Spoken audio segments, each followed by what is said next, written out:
দুটি পাতা একটি কুড়ি থেকেই শুরু হয় চায়ের গল্প। তবে সকালে চমক দিচ্ছেন যে চায়ে, সেই চায়ের দাম নির্ধারণ হয় কিভাবে? সে প্রশ্ন নিশ্চয়ই ঘুরপাক খায় আপনার মনে।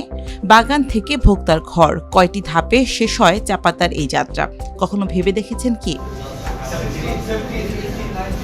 চাপাতা বাজারজাতের গুরুত্বপূর্ণ একটি ধাপ নিলাম। নিজস্ব কারখানা থাকলেও মোট উৎপাদনের অন্তত ৭৫% নিলামে তুলতে হয় বাগান মালিকদের। বাগানে প্রক্রিয়াজাতের পর নিলামে অংশ নিতে মান ও গ্রেড ভেদে চাপাতা ভাগ করা হয় ছোট ছোট লটে, আর নিলামের জন্য এর নমুনা পাঠানো হয় চা বোর্ডের নিলাম কেন্দ্র আগ্রাবাদে। নিলাম মানেই ক্রেতা বিক্রেতার হাকডাক। নির্ধারিত দিনে সকাল ৮টা থেকে শুরু হয় নিলাম প্রক্রিয়া। নিলাম শুরুর আগেই কেন্দ্রে উপস্থিত হয়ে চাপাতার নমুনা দেখার সুযোগ পান অংশ নেওয়া ক্রেতারা। এরপর একের পর এক লটের তথ্য ঘোষণা করেন ব্রোকার। সেই সঙ্গে শুরু হয় দর হাঁকাহাঁকির প্রতিযোগিতা। সর্বোচ্চ দরদাতা পেয়ে যান এক লটের সব চাপাতা।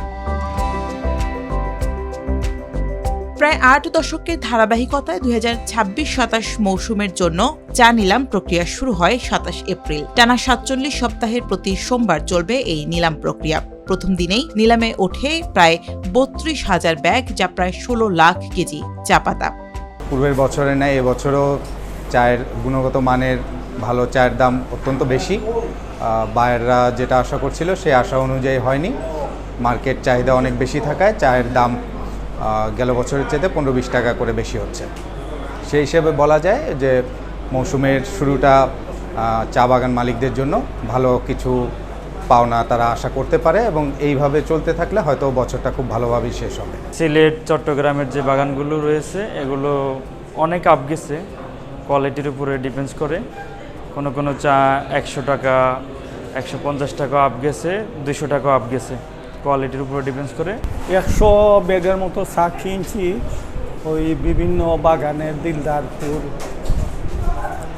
বৃন্দাবন সহ দামি বাগানের চাগুলা আমি কিনছি। চট্টগ্রামের প্রতিটি নিলামে অংশ নেন বিভিন্ন প্রতিষ্ঠানের শতাধিক ক্রেতা। নিলাম প্রক্রিয়া শেষে নির্ধারিত সময়ের মধ্যে মূল্য পরিশোধের মাধ্যমে চা সংগ্রহ করেন তারা। পরবর্তীতে প্যাকেজিং ও অন্যান্য প্রক্রিয়া শেষে চাপাতা সরবরাহ করা হয় বাজারে। আমাদের এক্সপেকটেশন যতটুকু ছিল, আসলে আর্লি রেইনফল না পাওয়ার কারণে ক্রপ অনেকটা ডাউন, এখন প্রোডাকশন একদম কমে গেছে। সো এটা যদি বৃষ্টিপাত হয় তাহলে স্বাভাবিক আমাদের সিজন সেকেন্ড ফ্লাশ আসা শুরু করবে, তখনই চায়ের উৎপাদন বাড়বে, চায়ের গুণগত মান ভালো হবে আশা করি। তবে এখন যতটুকু আমাদের এক্সপেকটেশন ছিল মোটামুটি কাছাকাছি আছে। চট্টগ্রামের পাশাপাশি সিলেটের শ্রীমঙ্গল ও রংপুরের পঞ্চগড়ে হয় চাপাতার নিলাম। এর মধ্যে এক বছরের মধ্যে ৪৭ সপ্তাহের প্রতি বুধবার শ্রীমঙ্গলে এবং ২৫ সপ্তাহের প্রতি মঙ্গলবার পঞ্চগড়ে নিলামের আয়োজন করা হয়। বাংলাদেশ চা বোর্ড জানিয়েছে, চলতি মৌসুমে দেশে ১০,৪০,০০,০০০ কেজি চা উৎপাদন ও বিপণনের লক্ষ্যমাত্রা নির্ধারণ করা হয়েছে।